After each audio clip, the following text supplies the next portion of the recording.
Et je reprends donc le message de Pierre-André. Pierre-André disait: Bonjour à tous, cher Pierre, une petite question. Est-ce qu'il y a des différences à aller dans un bain à 10 degrés, 8 degrés, 6 degrés ou 4 degrés? Je pensais que c'était assez similaire, mais le lac Léman est descendu à 6 et les effets m'ont paru plus forts. Le lendemain, j'avais une forme du diable. Je fais ces bains depuis 4 ans maintenant et il me semble que c'est la fois où j'ai senti le plus les effets. Donc ce doit pas être la température, mais plutôt mon état du moment, je pense. Alors il y a plein de choses. Euh, Tout d'abord, la température, elle n'existe pas en tant que telle. La température, c'est toujours quelque chose de relatif vis-à-vis de votre état. Hein. Un 10 degrés, ça n'a aucune porte, c'est pas porteur d'information, parce que un bain à 10 degrés pour toi, ce sera différent d'un bain à 10 degrés pour moi. Nous, on est comme un thermostat dans votre maison. Hein. Le corps, quand vous avez un thermostat dans la maison et que vous ouvrez la fenêtre, le corps, il souffle du chaud ou il souffle du froid. Mais en tout cas, il veut maintenir des équilibres. Et ben, le cerveau avec l'hypothalamus, entre autres, comme un gouverneur central, comme on dit en cybernétique, régule ça comme un thermostat, constamment, en faisant un différentiel, un truc relatif entre l'état interne et l'état externe.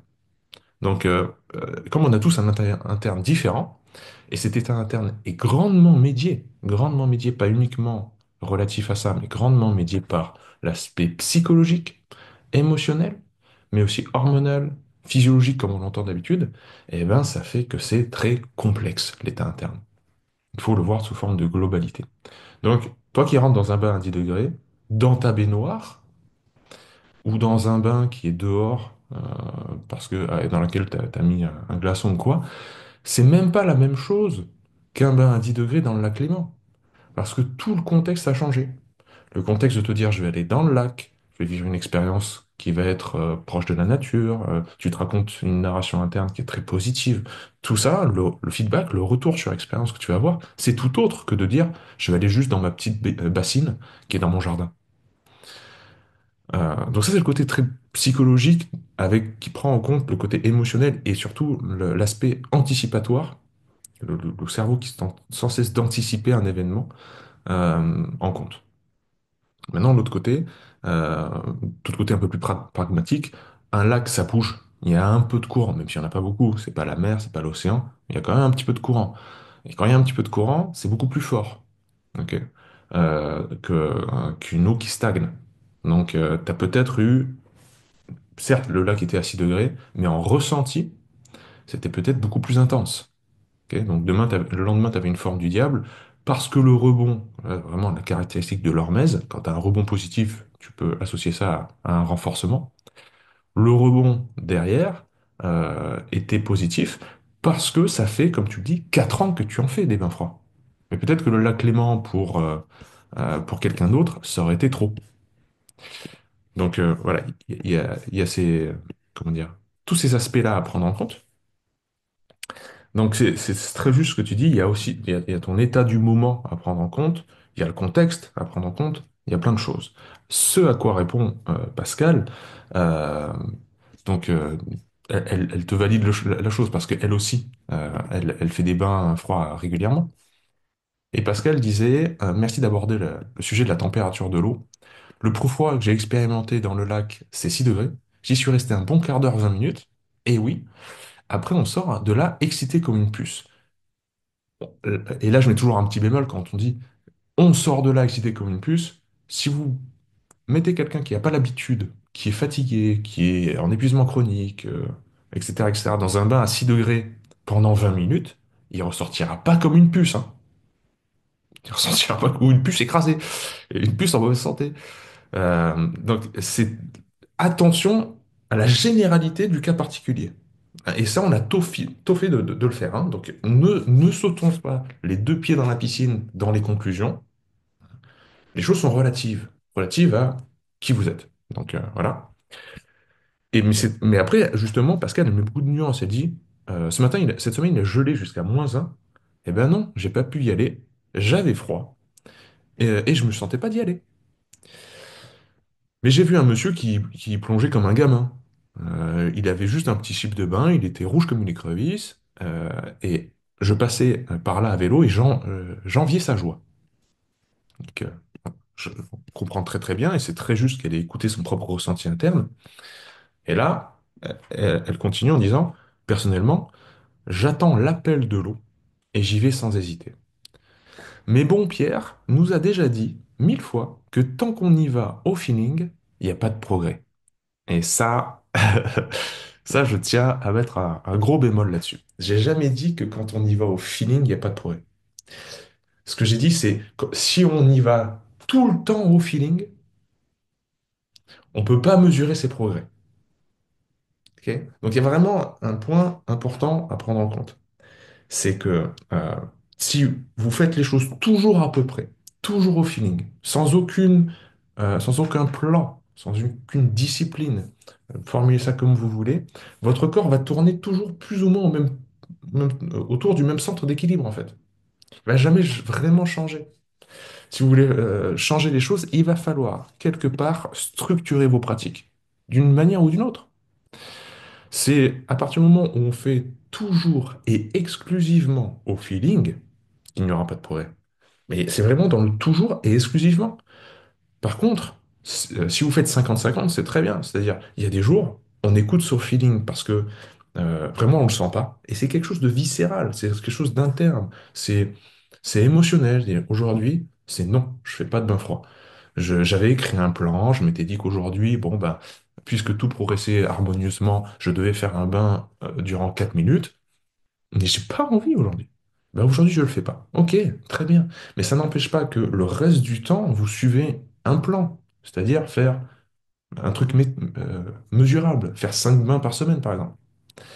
Voilà, donc la métrique, le plan doit venir nourrir le feeling. Le plan, tout ce que vous exécutez par rapport à un plan, doit être un cadre, un cadre dans lequel vous apprenez de mieux en mieux à écouter votre propre ressenti. D'accord? C'est pas deux choses antinomiques. C'est des choses qui se nourrissent l'un l'autre. Afin que le jour où vous avez un feeling, un ressenti, vous soyez tellement en connexion avec ça que vous savez que c'est vrai. Vous n'êtes pas en train de vous dire, attends, est-ce que c'est mon cerveau qui me joue des tours? Est-ce que c'est mon mental, mon ego qui me joue des tours? Est-ce que c'est vraiment ce que je ressens à l'intérieur de moi ou est-ce que c'est un préconçu? Ça, en fait, tous les doutes vont s'effacer parce que vous avez passé toute une vie à écouter les choses. Mais grâce au cadre de la pratique, grâce au cadre de la discipline. La discipline, c'est la voie vers la liberté. La liberté d'être profondément en connexion, en fait, avec soi-même et faire des choix éclairés. Donc voilà, il y a attention à ne pas dire, à ne pas tomber dans l'absolutisme, c'est-à-dire toujours, exclusivement, etc. Euh, et enfin, Pierre-André, touk touk touk, voilà.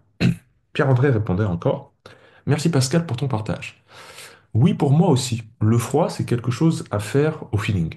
J'y vais quand j'ai envie. Je n'ai pas de notion de progrès là-dedans, mais je ne sais toujours pas si l'effet à 10 degrés est le même qu'à 3 ou 4. Et là, je réponds, car tu y vas toujours au feeling. C'est-à-dire, si tu veux découvrir la différence entre un bain à 10 degrés et un bain à 3 degrés, il va falloir arrêter de faire tout au feeling et cadrer les choses, mesurer, mettre un plan d'écoute, un plan de bataille. Parce que l'absence de cadre, en fait, t'empêche de comprendre. Il te permet de savoir, c'est-à-dire de savoir directement, peut-être dans l'instinct, dans le feeling. Voilà, savoir, c'est facile, en fait. Mais comprendre, c'est difficile. Comprendre, ça va vous demander d'instaurer des cadres. C'est la démarche scientifique, hein, de faire des modèles. Ok, je fais un modèle, je fais un cadre, je fais un plan. Et je vois ce que ça me dit de la réalité. Mais sans cadre, on ne progresse pas dans la compréhension. On reste dans le savoir, ce qui est très bien, hein, c'est génial. Mais c'est pas antinomique. Le fait d'avoir plus de compréhension va venir nourrir votre savoir, va venir nourrir votre relation directe du monde, cette intelligence immédiate que l'on a avec les choses, est nourrie par le fait de chercher à comprendre les processus sous-jacents. Mais si tu y vas toujours au feeling, tu pourras pas, à un moment, tu vas buter. Tu vas être à une limite de ton savoir. Ok. Euh, Voilà, tu dis, je sais que Wim Hof dit qu'au-dessus de 14-15 degrés pour un bain, c'est juste un bain normal. Et que c'est notre mode de vie qui nous dit que c'est trop froid. Bref, vous voyez qu'on reste en fait dans des a priori et on patauge un petit peu dans la semoule parce qu'on reste trop dans des choses qui sont pas normées et cadrées. On a besoin des deux. Euh, voilà ce à quoi Estelle, tu donnais un retour qui était très intéressant en disant il y a aussi pour avoir un cadre, par exemple, avoir un but. Un but, c'est un très bon cadre. Le but de faire un renforcement du mindset, du mental. Bon, bah là, on fait une température d'eau qui est pas trop basse, entre 10 et 14 degrés par exemple, et on essaie de rester le plus longtemps possible en maîtrisant sa narration interne.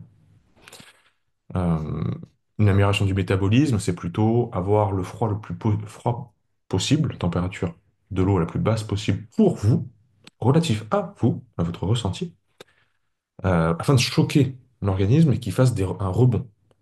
Donc là, c'est par contre une exposition très courte, 30 secondes, 2 minutes max. Ou bien une récupération sportive, ben là on fait plus une alternance entre le chaud et le froid. Donc ça c'est voilà, super conseil. Euh, donc voilà, par rapport au froid, ce que j'avais à vous dire et vos questions.